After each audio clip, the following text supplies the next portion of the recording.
എമ്പുരാൻ സിനിമയുമായി ബന്ധപ്പെട്ട വിവാദങ്ങളിൽ പ്രതികരിച്ച് പൃഥ്വിരാജ് ക്യൂ സ്റ്റുഡിയോയ്ക്ക് നൽകിയ അഭിമുഖത്തിൽ സംസാരിക്കുകയായിരുന്നു അദ്ദേഹം. പൃഥ്വിരാജിന്റെ വാക്കുകൾ: ഞാൻ അത് പ്രതീക്ഷിച്ചിരുന്നില്ല.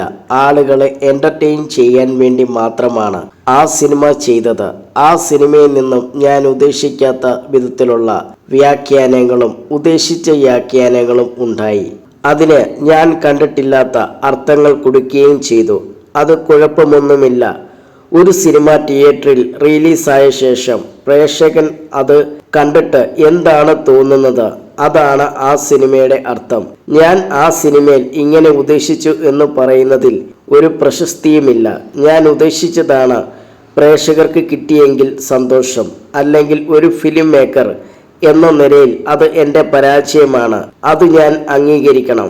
ഞാൻ ഒരു സിനിമ ചെയ്തു. ആ സിനിമയ്ക്കായി ഞാൻ എൻ്റെ കഴിവിൻ്റെ പരമാവധി ഉപയോഗിച്ച് ഹാർഡ് വർക്ക് ചെയ്തു. റിലീസ് സമയത്ത് നിർമ്മാതാവ് ആവശ്യപ്പെട്ട പ്രമോഷൻ പരിപാടികൾ ചെയ്തു. സിനിമ റിലീസായ ശേഷം ആ സിനിമയുമായി എനിക്ക് ഒരു ബന്ധവുമില്ല.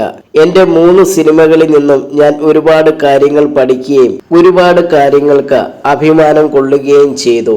എന്നാൽ അത് കഴിഞ്ഞു. ഇനി അടുത്തത് എന്തു ചെയ്യും എന്നാണ് ഞാൻ ആലോചിക്കുന്നത്.